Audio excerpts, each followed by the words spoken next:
Hello friends, मैं engineer Dinesh Tripathi. दोस्तों, आपने मेरे चैनल पे देखा होगा कि YouTube भी हैरान हो गया होगा कि ये बंदे का कोई टॉपिक नहीं है और सब कुछ है। और न्यूक्लियर फिजिक्स से ले करके, पॉलिटिकल साइंस से ले करके, इकोनॉमिक्स से ले करके, हिस्ट्री से ले करके कोई सब्जेक्ट ये बंदा छोड़ता नहीं। और इसी परिप्रेक्ष्य में आज मेरे दिमाग में चला कि देखिए, फ्रीडम ऑफ स्पीच तो है, लेकिन अनर्गल प्रलाप नहीं करना चाहिए। तो दोस्तों, मैंने आज एक नया विषय चुना है, उसका नाम है मैनिफेस्टो। चूंकि चुनाव आ रहे हैं, तो ये मैनिफेस्टो जो है, ये कोई भी पार्टी अडॉप्ट कर सकती है। ये मैनिफेस्टो में अलग अलग विषयों पे मैं अपनी राय दूंगा कि देश के समस्याओं के मद्देनज़र पार्टियों को मैनिफेस्टो क्या अडॉप्ट करना चाहिए। और ये कोई भी अडॉप्ट कर सकता है। भाजपा वाले अडॉप्ट करें, कांग्रेस वाले करें, सपा वाले करें, बसपा वाले करें, क्योंकि अल्टीमेटली हम लोगों का फायदा है। तो जो भी अडॉप्ट कर ले, और जो अडॉप्ट करेगा हम उसका समर्थन करेंगे।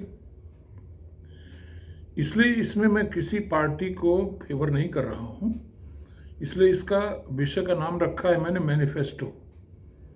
ये किसी पार्टी का नहीं है, लेकिन इसमें जो बिंदु आएंगे, उसे जो भी पार्टी अडॉप्ट करेगी उसकी विजय तो सुनिश्चित है। तो आज मैनिफेस्टो का जो हमारा पहला लेक्चर होने जा रहा है, वो सरकारी नौकरियों पे हुए। दोस्तों देखिए, देश में 1% से भी कम नौकरियां हैं जो सरकार के क्षेत्र में हैं, बाकी प्राइवेट सेक्टर में हैं। लेकिन हमारे देश का युवा पागल हो गया है सरकारी नौकरी के पीछे।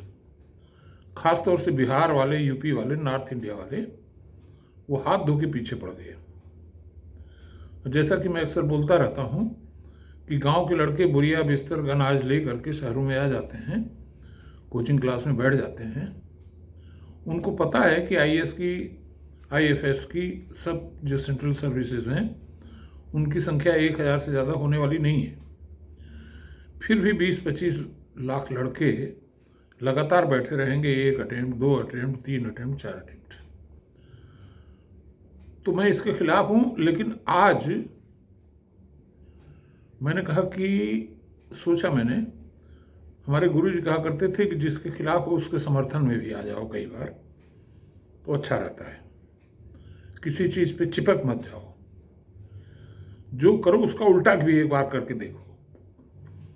तो आज मेरे दिमाग में एक विचार आया, प्रशासनिक सेवाओं के संदर्भ में, पुलिसिंग के संदर्भ में। जैसे अभी प्रॉपर्टी को लेकर के क्राइम बहुत जोरों पे हो रहे हैं। मैं जगहों का नाम नहीं लेना चाहता हूं। अभी एक जगह पे 20 सरकारी प्रशासनिक सेवा के लोग निलंबित हुए हैं। तो दोस्तों, ये जो ब्यूरोक्रेसी है, आईएएस है, इसने क्या किया कि इंजीनियर्स की संख्या बढ़ाने में तो बड़ा योगदान दिया। इंजीनियरिंग कॉलेज इतने हो गए, इंजीनियर इतने हो गए कि इंजीनियर बेरोजगार हैं। और इसी तरह से मेडिकल में भी इतना तेजी से प्रगति हो रही है। हालांकि ये प्रगति का स्वागत है, क्योंकि भारत में अभी भी 1000 लोगों के पीछे एक डॉक्टर भी नहीं है।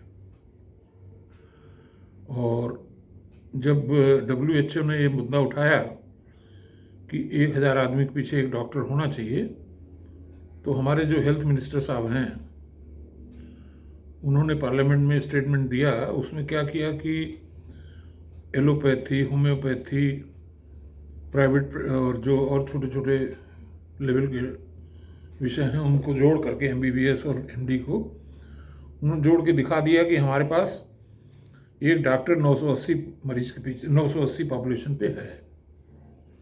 तो हालांकि जो टोटल MBBS की संख्या है वो 0.5 भी नहीं है। तो मेरा ये कहना है कि देश में 140 करोड़ लोगों का देश है, तो नौकरियां क्यों नहीं पैदा की जा सकती हैं? तो उस सजेशन के तहत मैं सिर्फ 2-3 पॉइंट रखूंगा। देखिए, इंजीनियरिंग कॉलेज खोलने की जरूरत तो नहीं, ये सरप्लस हो गए, बंद करो इनको।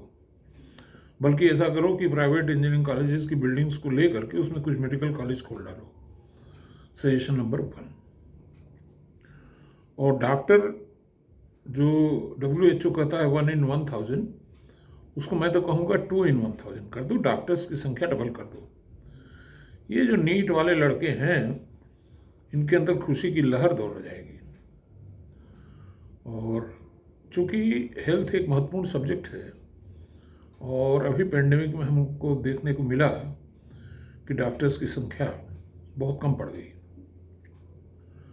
और हेल्थ जहाँ पे हेल्थ होगा वहीं वेल्थ आ जाएगा। तो इसलिए मेरे विचार में जो पहला मैनिफेस्टो का जो पहला पॉइंट है कि यार डॉक्टरों की संख्या डबल करो, 2 after 1000। WHO को हटा दें, और मेडिकल टूरिज्म भी प्रमोट करो। देखो, मैं एक बताऊं आपको किस्सा कि मेरा लड़का पिछले कोई 15 साल से US में है, या मे बी मोर, 20 साल से, and he has become US citizen. करीब करीब उसके पास पहुंच गया है, ड्यूअल सिटीजनशिप पे अभी चल रहा है।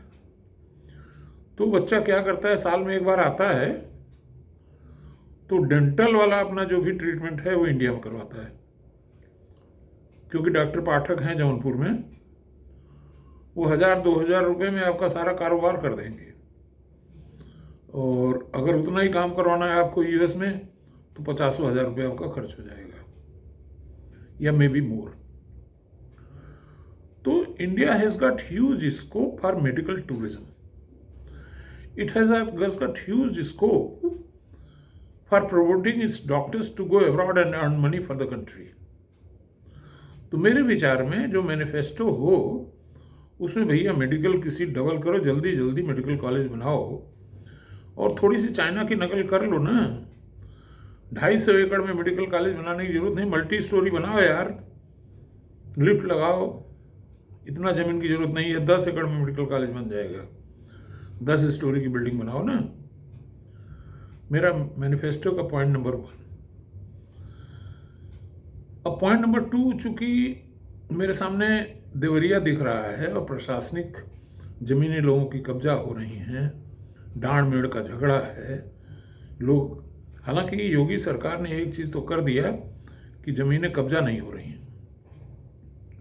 इसके पहले जो सरकारें थीं उसमें दबंग लोग गरीबों की ज़मीन कब्जा कर लेते थे, लेकिन अभी भी डांड मेड़ का झगड़ा है, कागजी कार्रवाई में झगड़ा है, लेखपाल लेवल पे निस्तारण नहीं हो रहे हैं, ज़मीनों की नाप नहीं हो पा रही है, बैनामा कराने के बाद भी 6-6 महीने लग जा रहे हैं नाप होने में।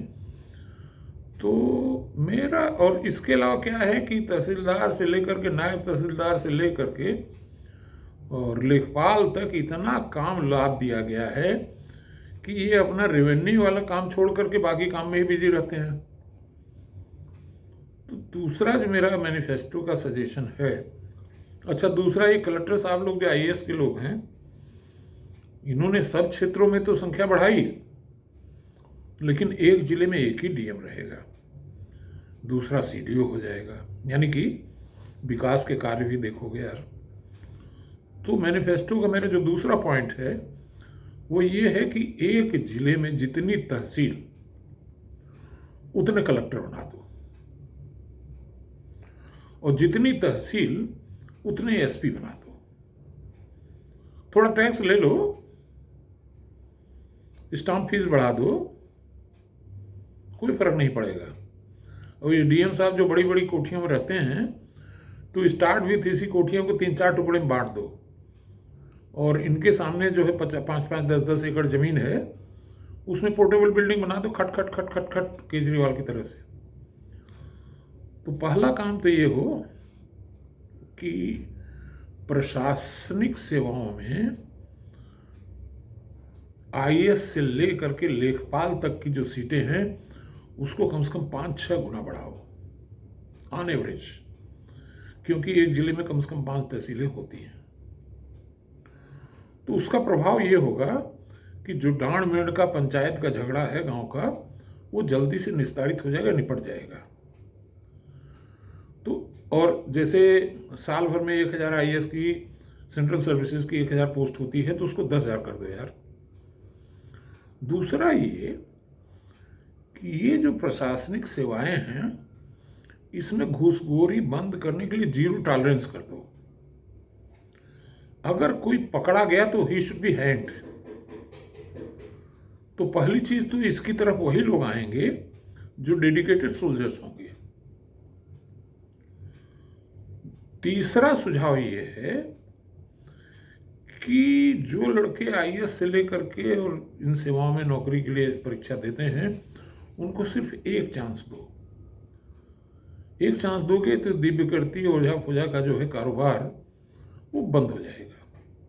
और जो 5-5 साल ये लड़के अपनी ज़िंदगी को बर्बाद करते हैं, अरे यार 1000 पोस्ट के लिए 50 लाख लोग परीक्षा दे रहे हो, you are wasting your time and that too for 3-4 attempts. तो सरकार से मैनिफेस्टो में मेरी अपेक्षा ये है कि प्रशासनिक सेवाओं की सुविधाएं घटा दो, भले उनकी तनख्वाहें आधी कर दो, और घूसखोरी पे ऐसा प्रतिबंध लगाओ कि अगर छुआ घूस उन्होंने तो सीधे जेल। तो सिर्फ डेडिकेटेड सोल्जर्स ही आएंगे और नौकरियों की संख्या बढ़ जाएगी। और कम से कम बीजेपी वालों को तो इस मैनिफेस्टो को अडॉप्ट कर ही लेना चाहिए, तो उनकी जीत सुनिश्चित हो जाए। क्योंकि ये जो हमारे मैकाले पुत्र लोग हैं, जो अपने को शिक्षित बेरोजगार कहते हैं, वो सब के सब आपके पीछे आ जाएंगे। तीसरा जो पहला मैंने आपको बताया, जो मेरा पहला सुझाव था कि डॉक्टर्स की तादाद बढ़ाओ, नीट के जो है लड़के वो खुश हो जाएंगे। दूसरा था प्रशासनिक बढ़ाओ। तीसरा ये है कि पुलिस भी बढ़ाओ, पुलिसिंग की संख्या बड़ी कम है। और ये पुलिस वाले जो अपना टाइम वेस्ट करते हैं चौराहे पर, इनको काम पे लगाओ, एफआईआर दर्ज करेंगे, कार्रवाई करें और फर्जी एफआईआर न दर्ज करें। और इनके यहाँ भी घूसखोरी बंद करवाओ, और पुलिसिंग की संख्या भी कम से कम 2 गुनी करने की जरूरत है, और 0 टॉलरेंस इनके यहाँ भी कर दो।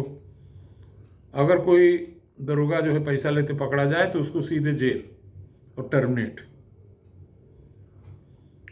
तो 3 क्षेत्र मैंने बताया। चौथा जो क्षेत्र है, ये माइलाड़ लोग जो हैं 20-20, 30-30 साल, 40-40 साल। मुझे एक हमारे मित्र वकील हैं, उन्होंने बताया कि चोरी के आरोप में फर्जी मुकदमों के अंतर्गत कम से कम 50,000 कैदी जेल में है, क्योंकि जजमेंट नहीं आ रहा है।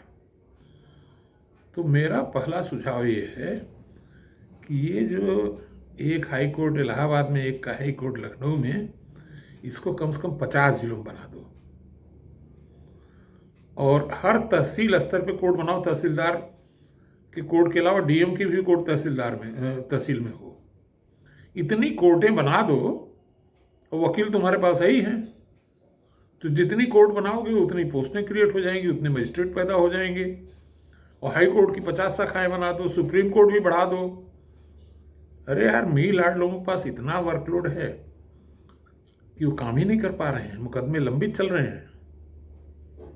मतलब 20-20 साल, 25-25 साल फैसला नहीं हो रहा है, और हमारे पास कैंडिडेट बेरोजगार घूम रहे हैं ला करके। तो जुडिशरी में तो संख्या कम से कम 20 गुना बढ़ा दो, फीस भी बढ़ा दो, स्टाफ बढ़ा दो। जनता के पास पैसा है, वो न्याय के लिए पैसा देने को तैयार है। तो आज की इस श्रृंखला में मैनिफेस्टो के अंतर्गत 4 बिंदु मैंने कवर किए। धन्यवाद।